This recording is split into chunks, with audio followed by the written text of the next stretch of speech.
Funding for the Maddy Report is made possible by grants from BNSF Railway, moving our economy for 160 years. Harris Ranch Resort, providing Western hospitality and award-winning cuisine. The Wonderful Company, committed to growing a better world. Comcast, connecting people to the moments and experiences that matter most. Producers Dairy, nourishing one life at a time. The Spencer Family, and Fresno State Associated Students Incorporated, students serving students.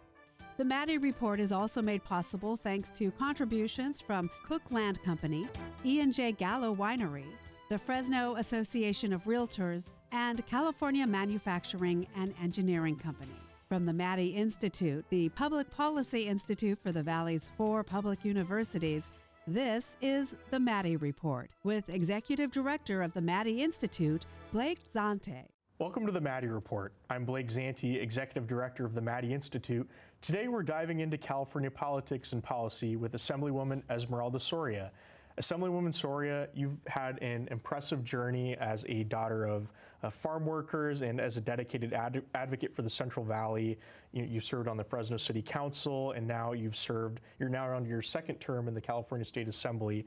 How has your background sort of shaped your priorities as a representative for the 27th Assembly District? And welcome to the program. Yeah, no, thank you for having me, actually. So, you know, as you mentioned, I'm first generation daughter of farm workers. My parents came here, like many of the families that live here in the Valley, as immigrants in search of the American dream or that California dream. And so my upbringing definitely has shaped, one, my values, and two, also the work that I've dedicated myself to do, both as a city council member, now in the state assembly. I think what I take with me is the stories of my community, where I grew up here in the Valley in a small rural community, and then the service that I had in the city of Fresno, being able to see the issues in Sacramento from both a rural perspective, but also with an urban lens as well, because the city of Fresno is an urban city. And so I take those experiences and it helps me shape, one, the policy that I drive every single day, and two, also it gives me a perspective that I'm able to share with my colleagues, because I have a personal experience growing up here, understanding how sometimes the policies don't fit for our community. You've talked about growing up in a rural community and not representing an urban city in your time on the city council, now as a state assembly member. Certainly your district has a lot of rural and urban communities covering Fresno, Madera, and Merced counties. What are some of the issues that you hear about the most in the 27th Assembly District? You know, I think the top issue is affordability, cost of living for folks. And I think in this last election cycle, we heard it loud and clear from families. Families are struggling on a day-to-day basis just to put food on the table, to put gas in their vehicle. And so that's number one, I think, top issue in the minds of working families here in the area. The other issue that has been super important has been healthcare access. With the closure of the Madera Hospital, that has been an issue that from day one, people from not just Madera, actually from the surrounding counties have said, Esmeralda, we have to reopen this hospital. And so in my first, legislative year, I focused on trying to secure dollars and create policy to help reopen Madera Community Hospital. Let's talk a little bit about that effort that you mentioned, Assemblywoman. You and Senator Caballero worked towards the approval of a $57 million loan to help reopen the Madera Community Hospital, and I believe that was through AB 412. How does that effort sort of help? And what are some similar efforts that you're working on right now to be able to provide more healthcare access? So, the state of California has done a tremendous job in increasing access to healthcare coverage by allowing more folks to get Medi-Cal, even our undocumented farm workers being able to access to Medi-Cal coverage. But what we don't have is, one, the facilities, right? With the closure of Madera community hospital. Families don't have somewhere locally to go. And so the senator and I focused in the first 100 days, 150 days in office to secure $150 million, not to just help Madera Community Hospital, but there was hospitals across the state of California struggling, almost in jeopardy of closing their doors. Just down the way in the South Valley, Cahuilla Hospital also actually was able to get $20 million to ensure that they wouldn't close their doors. And so this has been really a Herculean effort because it's not easy to reopen something that has closed. If you look throughout the state, when hospitals open, the likelihood of them reopening is very, very slim. And so I'm proud to say that our efforts are leading us in a path where we will soon see the hospital reopen. They've already made, I think, several hirings. I think in the tunes of about 400 people have been hired. And so we're looking forward to the reopening in the coming months of this hospital because it has had a tremendous impact to Merced. The hospital out there, their emergency room has been impacted. We've heard it from Community Medical here in the city of Fresno, as well as Valley Children's Hospital, seeing more adult patients ending up in their emergency room because of the lack of emergency care in Madera County. Well, I'm sure that reopening will definitely positively impact the Madera community as a whole. We're going to take a quick break. Up next, we'll talk more with Assemblymember Esmeralda Soria. This is the Maddy Report.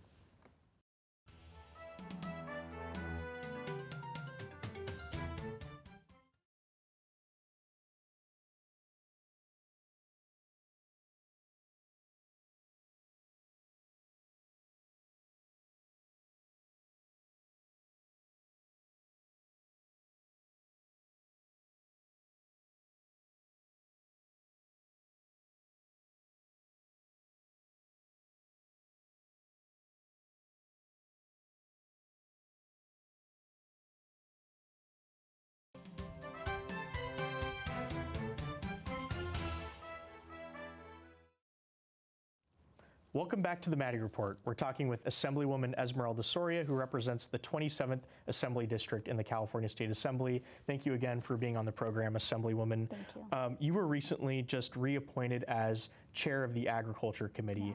And I want to talk a little bit about that. As chair of the Assembly Agriculture Committee, what are some of the most pressing issues that the committee is currently addressing, and how do you prioritize the needs of California's agricultural communities? Yeah, first and foremost, I'm super proud to have been named again for the second year as the chairwoman of the Agriculture Committee. As someone that their family depended on ag for their livelihoods, it gives me great pride to be able to bring my perspective to the committee. I think one of the first top priorities for me will be this year to educate my colleagues across the state about the really unique impacts and needs that our agriculture community has, especially here in the Valley and through other parts of the state. And so if we look at the current legislature, there's 2/3 of legislative members right now with less than 2 years of legislative experience. So they're very new, and so I think there's an incredible opportunity to educate them about the needs. The other really issues that I've been trying to focus on is one, in terms of this year, how do we build our local food economy? I know that the state has done a great job in investing in like farm to school programs, trying to also make sure that our local ag community has access to resource as we are trying to accomplish these very ambitious climate goals. So ensuring that we have like the farmer program, which I was successful in the last 2 years in advocating for over $75 million in investments that come here directly to the Valley to help our farmers that are trying to replace their old tractors with new tractors. And so that has been a very successful program. The other issue that we're working on, not directly through the Ag Committee, but an issue that is very important because I don't have jurisdiction over, is water. We know water is a huge issue for our Agriculture Committee. It is a very complicated issue, but we have made our best efforts to, again, invest in programs that work and that the farmers want to see invested in, like the Land Flex program that we were able to secure funding in last year's budget, and then also through the Climate Bond Proposition 4, which our voters approved. We want to make sure those dollars come here to our region so that we are recharging our aquifer. And then looking at opportunities to also invest in above ground water infrastructure. we were able to secure, as you probably know, federal funding for the St. Louis Reservoir to lift the dam. And we're grateful for our federal partners for, I believe, over $300 million. But we also need to be able to match state dollars to lift the State Route 152 in order for us to be able to fill the St. Louis Reservoir in terms of its capacity. So there are a lot of issues that we will be able to work on, but just excited to bring my perspective and my voice to be able to bring some collaborative efforts to continue to support our agriculture community. How does the committee or how do you and your colleagues work to balance the needs of farmers, environmental needs, and also urban areas when it comes to water management?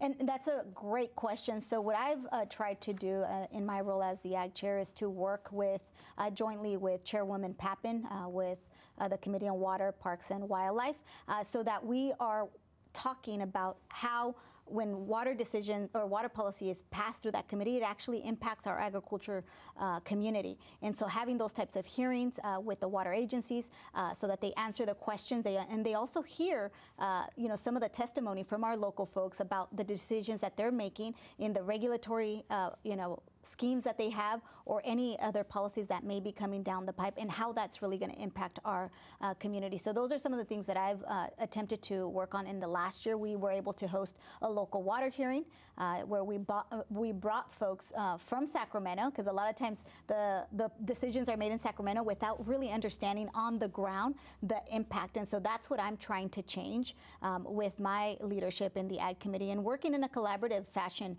with the Water Committee Chairwoman to ensure that we're not making decisions in a vacuum that will later have unintended consequences, because we've seen, SGMA has been a big issue. We know that SGMA, it's been growing pains for many of our farmers, and I've had countless conversations about the impact of SGMA to many folks having to fallow land. And so what is the state going to do when small farmers are having to fallow a significant piece of their land and then they can't make ends meet themselves? And so we have to be balanced, have a balanced approach, and be practical in the solutions that we're offering. And so that's my attempt in the conversations that I'm having in Sacramento. We're going to take a quick break, and then we'll be right back with Assemblywoman Esmeralda Soria. This is the Maddy Report.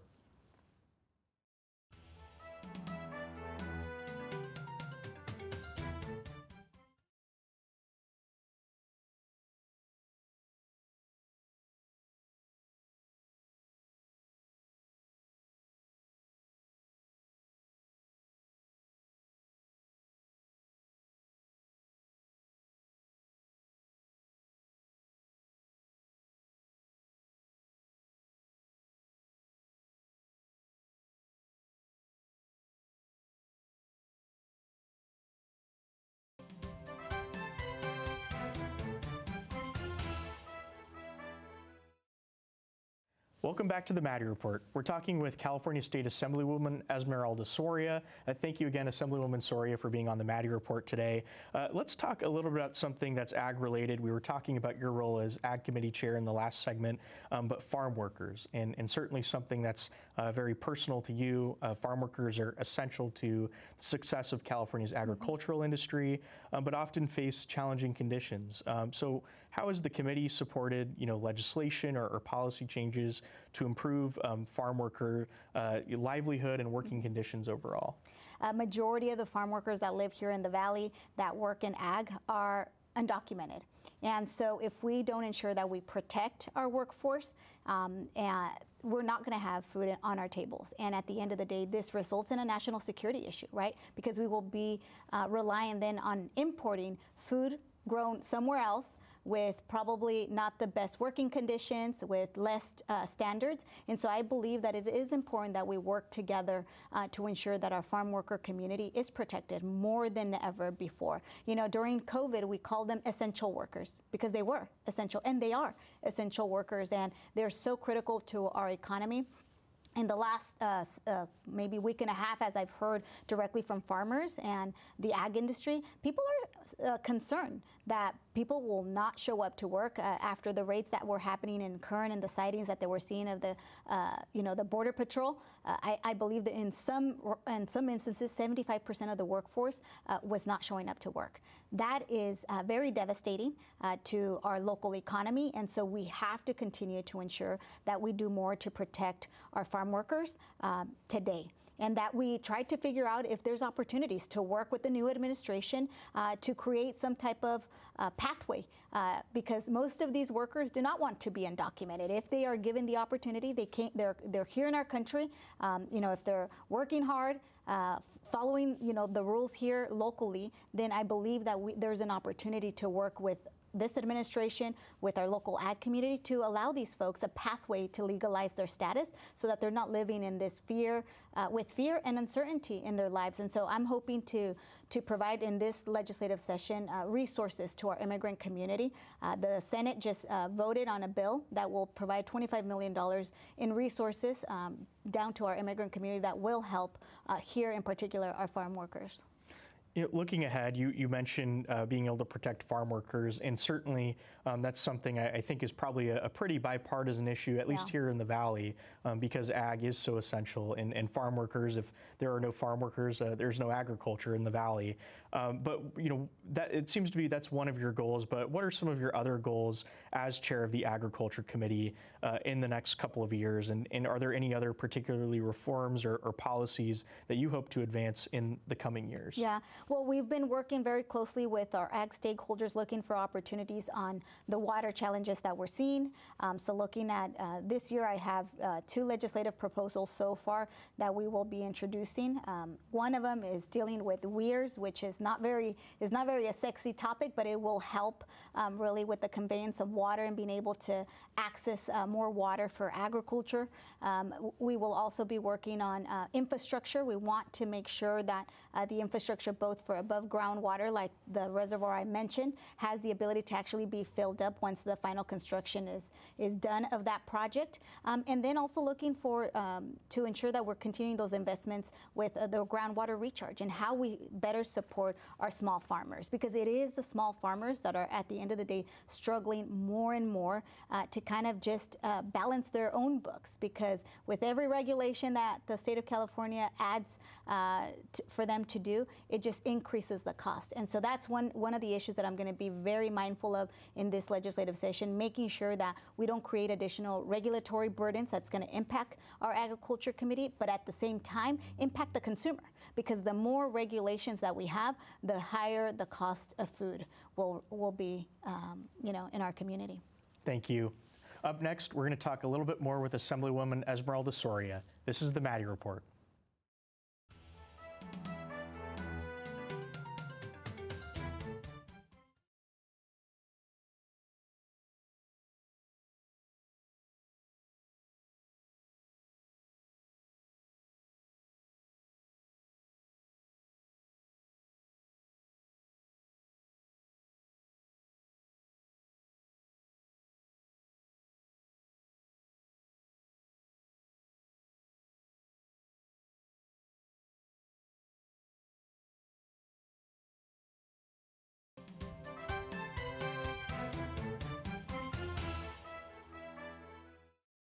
Welcome back to the Maddy Report. We're talking with California State Assemblywoman Esmeralda Soria.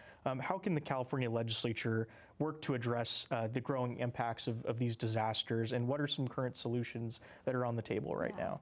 I'm very proud of this legislative body because we've acted swiftly. I think the governor has done an excellent job in making sure that we called a special session to focus on a wildfire current relief that is needed, and very proud to have just supported $2.5 billion in investments to help Los Angeles and the families that were impacted to recover.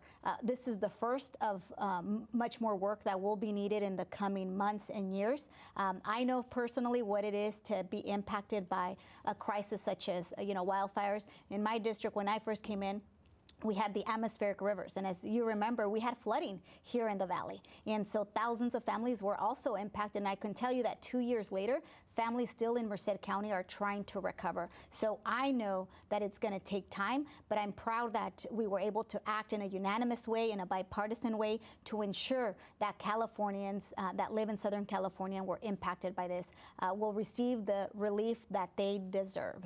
And but on top of that, we will continue to have the conversations how to prevent these types of events from happening and impacting any community. We've seen the fires, not too far from here in Madera County, up in the mountains, and it's been devastating. And so there are lessons learned, but I think that this legislative session, people are really going to zero into what are some things that we can do to prevent, and then also we're going to be looking at some reforms to allow build out to happen quicker, because we know that when you're trying to recover and trying to rebuild, it can take a lot of time, especially because of regulatory challenges. And so I'm proud that the governor issued his executive order committing to making sure that we eliminate those environmental barriers or the regulatory frameworks with CEQA that will delay any build out.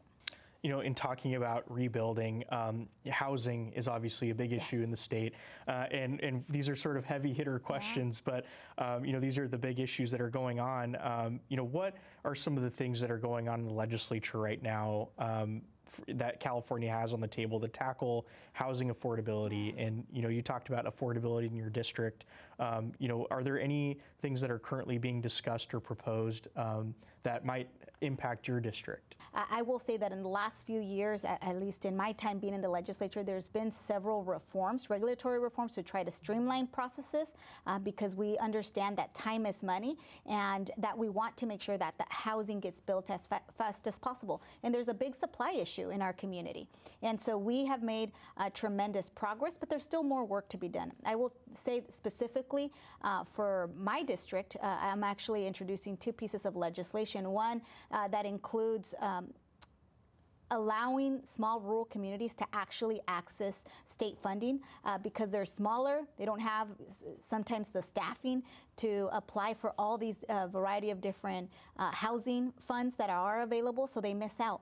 And so what we're trying to do is make sure that the state of California allows them to get a pro-housing designation much easier than what the current process is, so that they can actually compete and qualify for the billions of dollars that we've made available to the larger cities. And so that's one of the pieces of legislation. The other issue that I'm working on is also streamlining CEQA when it comes to building farm worker housing in the 3 counties, in Fresno, Madera, and Merced. I am serious about seeing more housing in our community, making sure that as we build more, we will begin to address that affordability issue here in our community. But there will be several reforms that I know that I'm already hearing the buzz around in Sacramento, and I'm looking forward to those conversations because there's a lot more work to be done.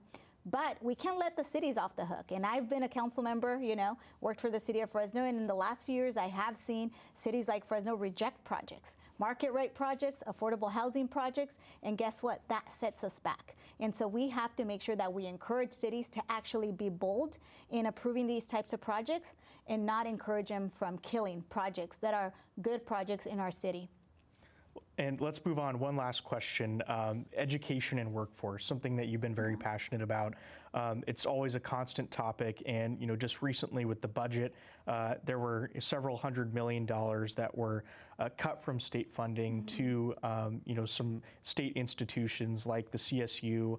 How can the legislature work towards continuing supporting our higher education institutions? Yeah, as a product of public universities, I'm a strong believer in higher education, and in a year like last year and this year where the budget is tight, we all know, we all deal with sometimes hard times in our own lives, and we have to tighten up the belt. And so we had to look at where we would need to cut back for now, where it wouldn't have a detrimental impact in our community. What I will say is that I feel incredibly proud that in the budget, there's actually millions of dollars still being invested for student aid, because we know, especially here in the Valley, our students predominantly come from low-income working families, and they need the student aid in in order to, for them to pursue their higher education. And so there's not only funding for the Cal Grant program, but there's also full funding, and I think over $500 million for the middle class scholarship.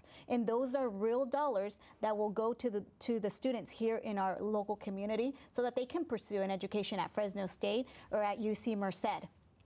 Well, thank you so much, Assemblywoman Soria. That's all the time we have today, but really appreciate you being on the Maddy Report. Thank you for having me. Thank you for tuning into the Maddy Report. To learn more about the Maddy Institute, visit maddyinstitute.com. We'll see you next week.